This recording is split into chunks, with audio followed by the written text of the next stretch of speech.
سلام دوستای قشنگم، شب و روزتون بخیر. میدونم که همتون منتظرین تا ببینین توی شبهای مهتابی امشب قراره چه قصه‌ای براتون بگم. خب قصه امشب اسمش هست شهر حیوانات و راز گنج پنهان. یکی بود یکی نبود. توی یه جنگل انبوه و سرسبز یه شهری به نام شهر حیوانات وجود داشت. توی این شهر همه حیوان‌ها با صلح و صفا در کنار هم زندگی می‌کردند. توی این شهر همه چیز رنگ آرامش داشت. از صدای شرشر آب چشمه‌ها گرفته تا آواز پرنده‌ها که هر روز صبح جنگل رو زنده می‌کرد. شهردار این شهر شیر پیر و دانایی به نام سلطان جنگل بود که با عدالت و مهربانی توی شهر حکمرانی می‌کرد.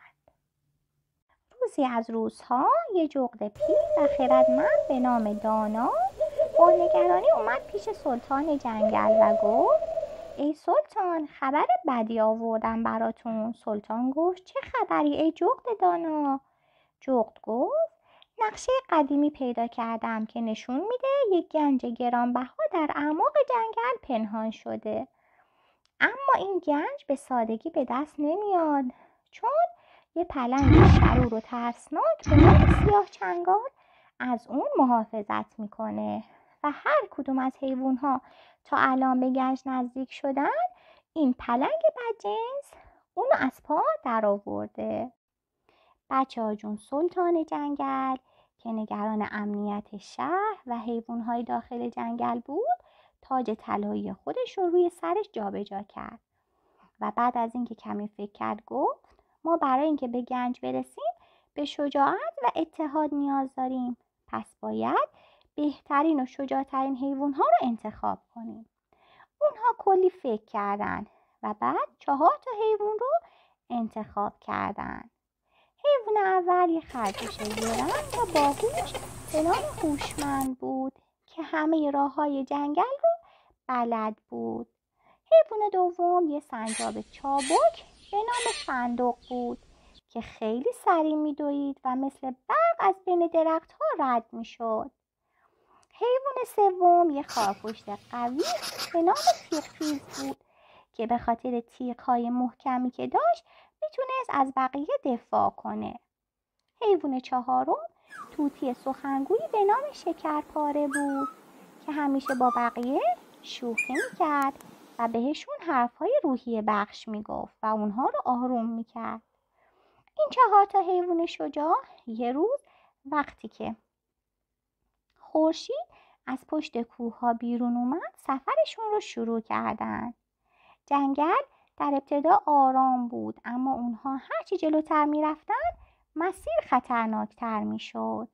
اونها باید از میان جنگل‌های تاریک با درختان کهنسال عبور می‌کردند، اما بزرگترین چالش اونها در پشت کوه‌ها بود که صخره‌های تیز و بادهای شدیدی داشت. همه حیوان‌ها خسته شده بودند و دیگه نایی نداشتن که راه برن.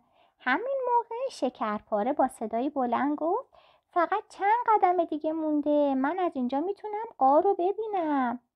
به خودتون ایمان داشته باشین. بالاخره اونها رفتن و به در غار بزرگ رسیدن، یه غار تاریک و مرموز. صدای غرش پلنگ از داخل غار شنیده میشد. همین موقع بود که سیاه چنگال با چشمهای درشت و دندونهای تیز به اونها حمله کرد. اما این بار حیوانها از قبل آماده بودند. هوشمند به سرعت حواس پلنگ رو پرت کرد. صندوق هم با چابکی از روی سر پلنگ پرید و اونو گیج کرد. تیغ‌تیز هم با تیغ‌های محکمی که پرتاب میکرد از بقیه محافظت کرد.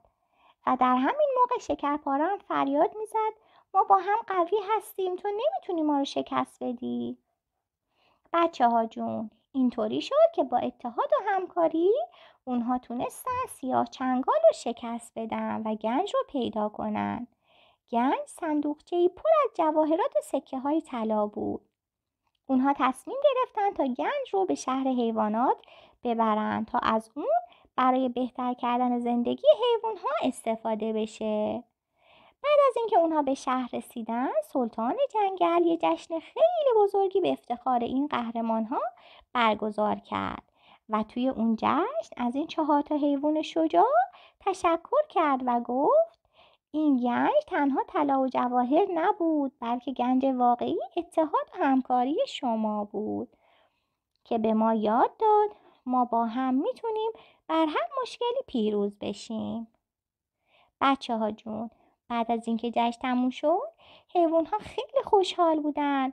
با گنجی که به دست آورده بودن شروع کردن به ساختن مدرسه و شهر بازی تا اون شهر به یه جای خیلی بهتر تبدیل بشه. بعد از این قضیه جنگل دوباره پر از شادی شد و حیوان‌ها در اون جنگل با خوبی و خوشی در کنار هم زندگی کردند و همیشه به یاد داشتن که در کنار هم میتونن بر هر مشکلی پیروز بشن و هیچ کاری براشون غیر ممکن نیست. دوستای قشنگم، امیدوارم که این قصه رو گوش کنید و از شنیدنش لذت ببرید. شب خوبی رو براتون آرزو میکنم. شب خوش.